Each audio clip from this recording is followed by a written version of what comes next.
যাকাত উরুদিত তিজারা, এখন ব্যবসায় সামগ্রীতে যাকাত কেমন? ওয়াহুয়া কুল্লু মা উইদ্দা লিতাকাসসুবি ওয়াত তিজারাতি মিন আকারিন আও হাইওয়ানিন ওয়া আতিমাতিন ওয়া মাতাইন ওয়া গায়রিহা। আর ব্যবসায় সামগ্রী ওই সমস্ত কিছু যা প্রস্তুত রাখা হয়েছে লিতাকাসসুব, উপার্জনের জন্য, আয় ইনকামের জন্য, ও তিজারা এবং ব্যবসা বিজনেসের জন্য, মিন আকার, সেগুলি স্থাবর সম্পদ হোক। আকার স্থাবর সম্পদ বুঝেন কোনগুলিকে বলে? শুধু জমি। স্থাবর সম্পদের মানে কি? হ্যাঁ হ্যাঁ, না না, এটা কাছাকাছি আছে কিন্তু খুব একটা সংজ্ঞাটা হয়নি, সূক্ষ্ম হয়নি। বাংলা শব্দ বলছি, আপনার আমার সাথে বেশি বাংলা জানবেন। না না না, হয় না। হ্যাঁ, কি হলো? আমি এক্সাম্পল চাইছি না, স্থাবর মানে কি? না, টাকা আমার আয়ত্ত আছে, মোবাইল আমার আয়ত্ত আছে। হ্যাঁ, স্থাবর। হ্যাঁ, বাংলার মানুষরা কি তো টাকার মালিক নিজে নয়? না না, এমন ধন সম্পদ যেটাকে স্থানান্তরিত করা যায় না। ভালো করে মুখস্থ রাখেন, এমন ধন সম্পদ, প্রপার্টি, যেটা কি করা যায় না, স্থানান্তরিত করা যায় না। কোন ধন সম্পদ? জমি। আপনি বাংলাদেশ জমির মালিক আছেন, কানাডা হিজরত করেছেন বা সৌদি আরবের ন্যাশনালিটি পেলেন, জমিগুলোকে আমি বাংলাদেশ থেকে সৌদি আরব নিয়ে চলে যাব, পারবেন? কিন্তু দোকানপাটের সামান পারবেন। ঢাকায় দোকান ছিল, আমি চলে গেলাম, এখন চিটাগাঙ্গের দোকান নিয়ে আমি সব সামান নিয়ে চলে গেলাম, পারবো কি পারবো না? কিন্তু জমি উঠাইতে পারবেন? উঠে আমি চিটাগাঙ্গে সেট করে নেব? পারবেন না। স্থাবর মানে যেই ধন সম্পদকে স্থানান্তরিত করা যায় না। বাড়ি ঘর, বিল্ডিং, বিল্ডিং একটা খুব সুন্দর করে বাড়ি তৈরি করেছিলেন ঢাকাতে, পরে ধরুন এখানে বাস করা যাবে না, চলে এটাকে নিয়ে চলে যায় খুলনা, বাড়িটাকে উঠিয়ে, পারবেন? পারবেন না। কিন্তু বাকি ধন সম্পদ, গরু ছাগল সব উঠিয়ে নিতে পারবেন। দোকানপাট, দোকানপাটের যে মাল সামান আছে উঠিয়ে নিয়ে যেতে পারবেন। স্বর্ণ চাঁদি উঠিয়ে নিয়ে যেতে পারবেন, পারবেন কি পারবেন না? তো স্থাবর মানে এই জন্য ওগুলিকে বলা হয় গায়র মানকুলা, যেগুলোকে স্থানান্তরিত করা যায় না। আমওয়াল গায়র মানকুলা। আর মানকুলা মানে যেগুলো স্থানান্তরিত করা যায়, ওগুলো হচ্ছে গায়র আকার, আকার নয়। এখানে লেখা থাকে যে রিয়েল এস্টেট এইগুলোকে, অফিসগুলোকে কি লেখা থাকে? মাকতাব আকারি। মানে ওরা শুধু কারবার করে কিসে? হয় জমি ক্রয় বিক্রয়ের, আর না হয় ঘর বাড়ি ভাড়া দেওয়া আর ক্রয় বিক্রয়, মাকতাব আকারি। হ্যাঁ জি। যেগুলি আয় উপার্জন প্রস্তুত করা হয়েছে, অতিজার আর ব্যবসার জন্য, মিন আকারিন, সেগুলি স্থাবর সম্পদ হোক, ও হাইওয়ানিন অথবা জীবজন্তু হোক, ও আতেমা বা খাদ্যদ্রব্য হোক, খাদ্যদ্রব্যের ব্যবসা হইতে পারে, বাকালা মুদিখানার দোকান, হ্যাঁ, অমাতাইন অথবা আসবাবপত্র, ফার্নিচার হোক, অথবা গাড়ি হোক। গাড়ি আজকাল ধরেন এর গাড়ি কিয়ার যারা কন্ট্রাক্ট রেখেছে, অথবা যে কোনো গাড়ির জিএমসি নিয়ে রেখেছে, কেউ টয়োটা, হ্যাঁ আব্দুল লতিফ জামিল টয়োটার এজেন্সি নিয়ে রেখেছে, এদেরকে জাকাত দিতে হবে কি হবে না? এদেরকে গাড়ির জাকাত দিতে হবে। কিন্তু আপনার আমার যদি গাড়িতে গাড়ি ব্যবহার করার জন্য 5টা গাড়ি বাড়িতে থাকে, জাকাত লাগবে না? লাগবে না।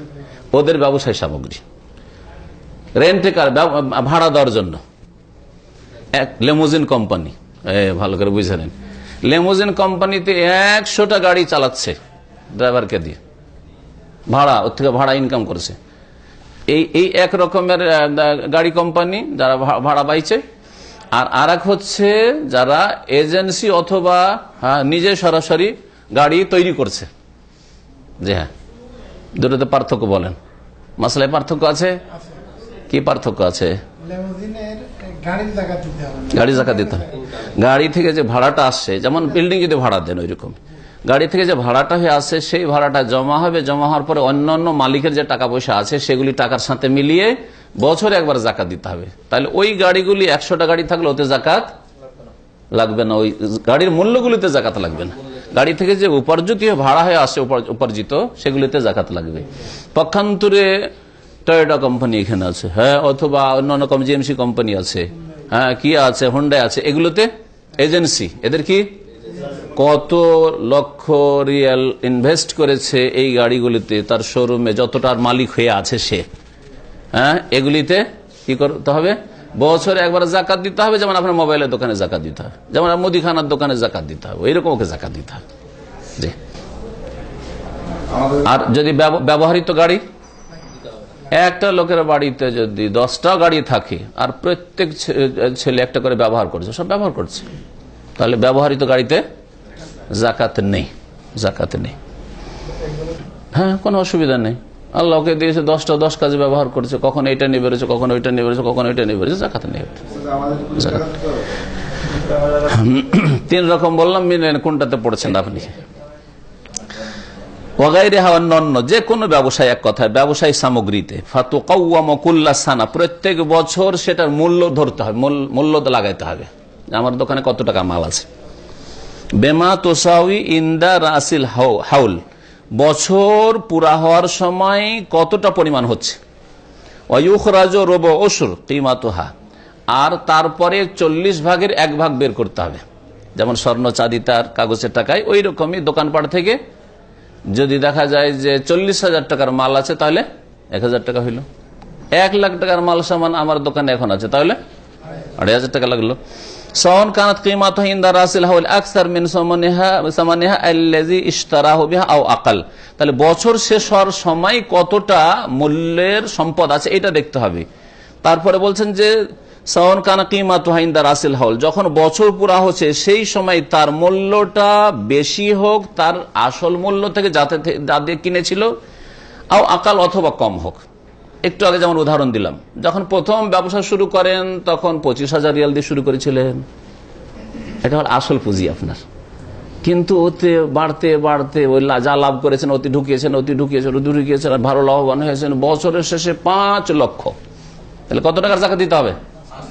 5 লাখেরই জাকাত দিতে হবে। লাগিয়েছিলেন 50,000 বা 25,000, আর সেটা লস খেতে খেতে খেতে 10,000 রিয়াল আছে, তাহলে কত টাকার জাকাত দিতে হবে? হ্যাঁ, ওই 10,000 জাকাত যেটা আছে, বছর পুরো হওয়ার পর যা আছে তাতে জাকাত লাগবে। এই ছিল যেগুলি সম্পদে জাকাত ফরজ। তাহলে আবার বলি, কোন কোন সম্পদে জাকাত ফরজ? সেগুলি হচ্ছে 5 রকম। হ্যাঁ, যদি বিস্তারিত বলেন তো 5 রকম। স্বর্ণ চাঁদিকে যারা একসাথে করে দিয়েছে তারা 4 রকম বলেছে, এই জন্য 2 রকম কিতাবে 2 রকম লেখা দেখবেন। প্রথম হচ্ছে ফসল বা ফল যা জমি থেকে উৎপন্ন হয়। তারপরে 2 নম্বর গবাদি পশু, গৃহপালিত পশু। তারপরে 3 নম্বর স্বর্ণ, কারণ নেশাব ওর আলাদা, যেন স্বর্ণ আলাদা করলাম। 4 নম্বরে চাঁদি, আর এই স্বর্ণ চাঁদির সাথে মিলিয়ে নেব কাকে? কারেন্সিকে, টাকাকে, যে কোনো দেশের টাকাকে। জি, 4 নম্বর। 5 নম্বর উরুদুতে যারা ব্যবসায়ী সামগ্রী। এই 5 রকমের ধন সম্পদে জাকাত রয়েছে। আর যেগুলিতে জাকাত নেই, আগামী সপ্তাহে ইনশাআল্লাহ তাআলা দার্স হবে মাসাইল মুহিম্মা ফিস জাকাত, গুরুত্বপূর্ণ মাসলা মাসাইল জাকাত সম্পর্কে। আশা করি জাকাত সম্পর্কে যেগুলি শুনলেন, এতে যতগুলি ধন সম্পদ আপনার আছে সবগুলিতে কেমন জাকাত লাগবে, কি পরিমাণ লাগবে স্পষ্ট, তাই না? আল্লাহ পাক রব্বুল আলামিন যেন কোরআন এবং হাদিসের কথা বোঝার তৌফিক দান করেন এবং আল্লাহ পাকের ফরাইজ আদায় করার জন্য তৌফিক দান করেন। আমাদের ধন সম্পদকে পাক করার আল্লাহ পাক তৌফিক দান করেন। 6 নম্বর হচ্ছে আল আরবাহুন নামি মিন রাসিল মাল লা ইশতারাতু লাহা বুলুগুল হাউল বাল হাউলুহা ইয়াতবাউ লি আসলিহা বা হাউলুহা ইয়াতবাউ লি আসলিহা। আপনি আসল পুঁজি ইনভেস্ট করেছেন, আর সেই পুঁজি থেকে লভ্যাংশ হয়েছে, বৃদ্ধি পাচ্ছে, প্রতি মাসে কিছু কিছু করে বৃদ্ধি পাচ্ছে। এই লভ্যাংশগুলির কি বয়স 1 বছর করে পুরো হইতে হবে? এই ক্ষেত্রে বলছে লভ্যাংশগুলির বয়স 1 বছর হওয়া শর্ত নাই, কারণ লভ্যাংশ হচ্ছে আসল পুঁজির আওতাভুক্ত, তার মধ্যে সামিল।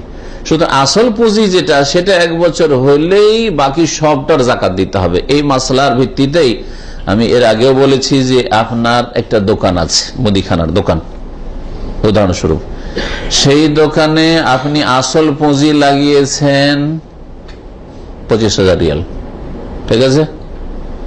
1 বছর পরে 1 লক্ষ টাকা, এতে বাইরে থেকে আর কোনো পুঁজি লাগাননি, তার মানে আপনার লভ্যাংশ হচ্ছে 75,000। এটা উদাহরণ দিলাম। কিন্তু কিছু কিছু লভ্যাংশ মাত্র 1 মাস আগে এসছে, 2 মাস আগে এগুলো লাভ হয়েছে, তাহলে এগুলো কি জাকাত এখন লাগবে না? না, লাগবে। কারণ এটা হচ্ছে কোত্থেকে পয়দা হয়েছে ধন সম্পদটা?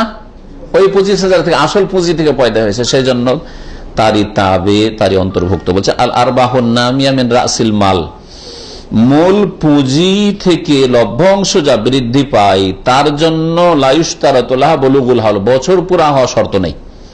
বাল হাউলুহা ইয়াতবাউ আলি আসলিহা, এই লভ্য অংশের বছরটা আসল পুঁজির অন্তর্ভুক্ত। আসল পুঁজিটা 1 বছর হয়ে গেলেই লভ্য অংশের জাকাত ওর সাথেই দিয়ে দিতে হবে। এই ক্ষেত্রে কিন্তু মাসিক বেতনের উপরে ক্লাস করা যাবে। তাহলে এখানকার মাসলা, ব্যবসায়ী সামগ্রীতে লভ্য অংশের জাকাত আর প্রতি মাসে আপনার বেতন আসছে কিছু কিছু করে বাড়ছে, দুটো মাসলা তাহলে একই রকম নয়, ভিন্নতা আছে।